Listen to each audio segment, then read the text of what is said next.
नमस्कार, मैं हूं विजयश्री और स्वागत है आपका सियासत नगरी में। बिहार की सियासत में अब नया मोड़ आ चुका है। जैसे जैसे विधानसभा चुनाव नजदीक आ रहे हैं, राजनीतिक बयानबाजी का पारा भी चढ़ता जा रहा है।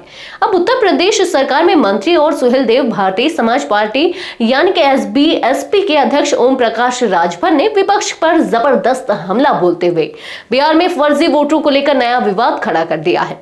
राजभर का दावा है कि बिहार में विपक्ष की चुनावी रणनीति फर्जी वोटरों पर टिकी थी और अब जब मतदाता सूची की विशेष जांच यानी एसआईआर यानी कि स्पेशल इंटेंसिव रिवीजन हो रही है तो विपक्षी खेमे में बेचैनी साफ दिख रही है।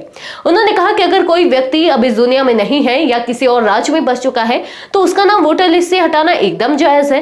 उन्होंने यह भी आरोप लगाया कि विपक्ष एसआईआर प्रक्रिया को लेकर जानबूझकर अफवाहें फैला रहा है जिससे जनता का ध्यान असली मुद्दों से भटकाया जा सके। लेकिन अब उनके अनुसार ये फर्जी वोटों से जीतने की स्कीम फेल हो चुकी है। ओम प्रकाश राजभर बिहार के दौरे पर हैं, जहां उन्होंने अपनी पार्टी की ताकत का दावा किया।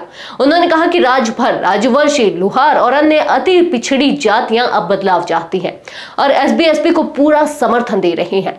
उनका कहना है कि एनडीए को पिछली जीत इन्हीं समाजों के समर्थन से मिली थी। उन्होंने यह भी स्पष्ट किया कि उनकी पार्टी कम से कम 20 सीटों पर चुनाव लड़ना चाहती है और अगर सम्मानजनक साझेदारी नहीं मिली तो एसबीएसपी अकेले भी चुनाव लड़ने के लिए तैयार है।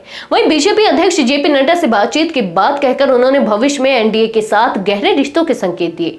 राजभर ने राजद और सपा को भी नहीं बख्शा। उनका इशारा साफ था कि विपक्षी खेमे में भी अंदरूनी खींचतान जारी है और वहां सीटों और चेहरों को लेकर असमंजस की स्थिति है।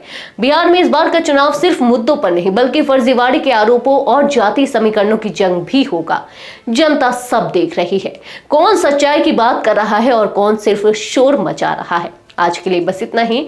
अगर आपके इलाके में कोई राजनीतिक लापरवाही, भ्रष्टाचार या जनहित से जुड़ी समस्या है तो आप चुप मत रहिए, अपनी शिकायत हमें भेजिए। सियासत नगरी आपके आवाज को मंच देगा और जवाबदेही तय करेगा, क्योंकि अब हर सवाल होगा सीधा सत्ता से।